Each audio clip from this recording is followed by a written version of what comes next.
Welcome to BVS school online classes में आपका स्वागत है। मैं रामचरण गौतम आपको लेकर आया हूँ टॉपिक भूगोल का टॉपिक वायुमंडल की संरचना। वायुमंडल की संरचना के बारे में अगर बताया जाए तो वायुमंडल किसे कहते हैं, यानी वह क्षेत्र जिस क्षेत्र को पूरी तरह से वायु घेरी रहती है उसे वायुमंडल कहते हैं। और वायुमंडल की संरचना के बारे में अगर आपको बता दें तो इसके कई भाग होते हैं, इसके 5 भाग होते हैं जैसा कि आपको स्क्रीन पे दिख रहा होगा। पहला होता है क्षोभ मंडल जिसको इंग्लिश में कहते हैं ट्रोपोस्फीयर। दूसरा होता है समताप मंडल जिसको कहते हैं स्ट्रेटोस्फीयर। तीसरा होता है ओजोन मंडल जिसको कहते हैं ओजोनोस्फीयर।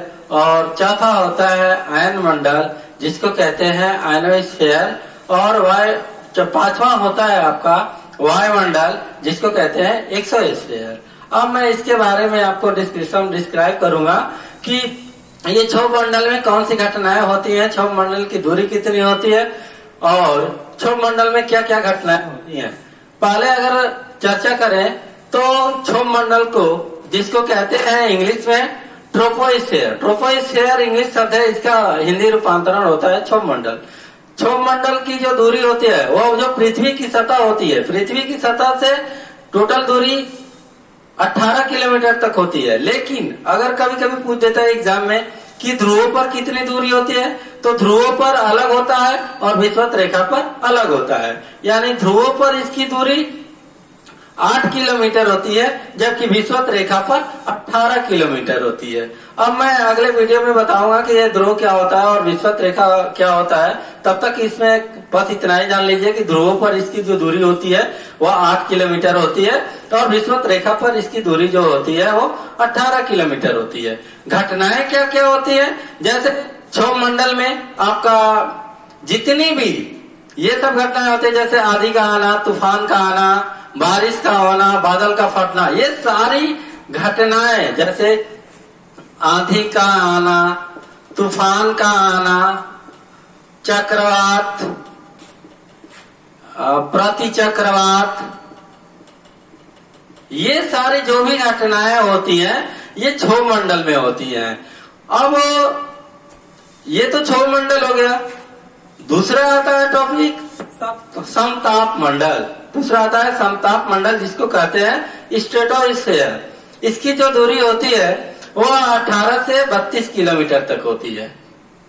समताप मंडल बस अगर देखा जाए तो समताप मंडल ये वायुयान के उड़ने के लिए, जैसे आप देखते हैं कि वायुयान या हवाई जहाज उड़ते हैं तो हम थोड़ी कल्पना कर पाते हैं कि वो किस लेयर में उड़ते हैं। तो मैं आपको बता दूं कि ये समताप मंडल जिसको कहते हैं कि स्ट्रेटोस्फीयर, ये 18 से 32 किलोमीटर की जो दूरी है वायुयान उड़ने के लिए समताप मंडल आदर्श मानी जाती है।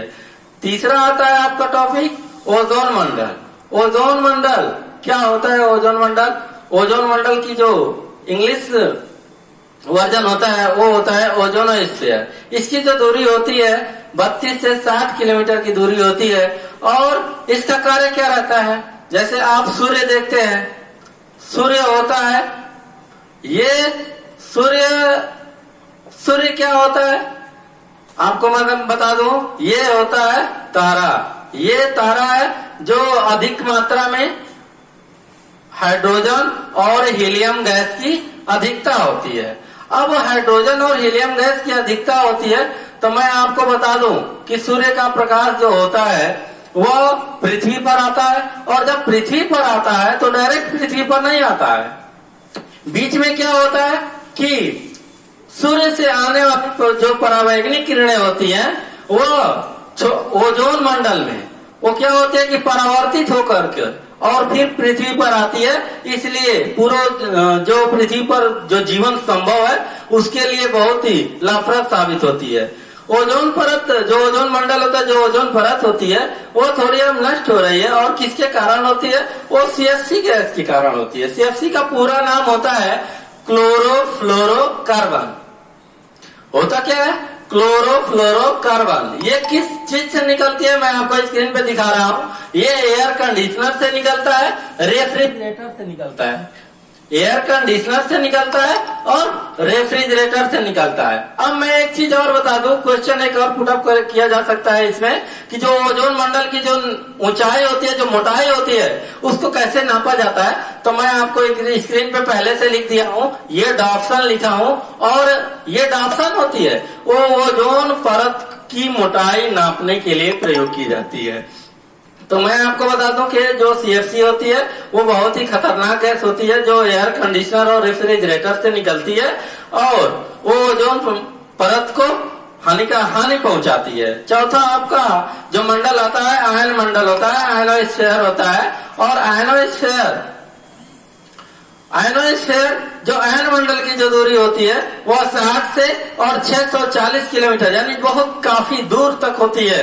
आयन मंडल आयनोस्फीयर 60 से 640 किलोमीटर दूरी तक होती है।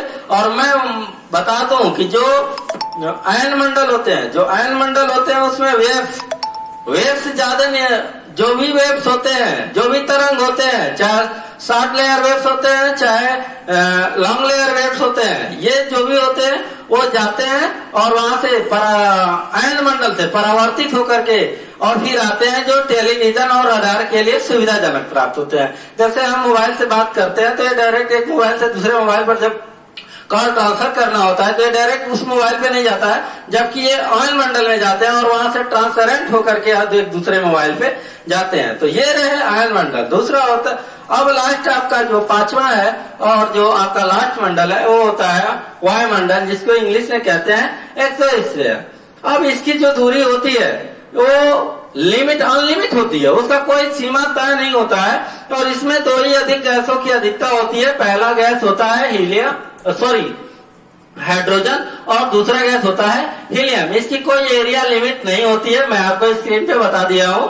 और मैं आपको बता दूं कि जो हाइड्रोजन होता है और हीलियम गैस होता है उसकी अधिकता होती है क्योंकि वह काफी सूर्य के करीब हो जाते हैं। और इस वजह से ये जो 5 मंडल आपको स्क्रीन पे दिखाया जा रहा है, ये पांचों मंडलों का जो वायुमंडल की संरचना के तहत मैं आपका डिस्क्राइब कर दिया। आगे आपको दूसरा टॉपिक दूसरे वीडियो में लेकर चलते हैं, तब तक के लिए थैंक।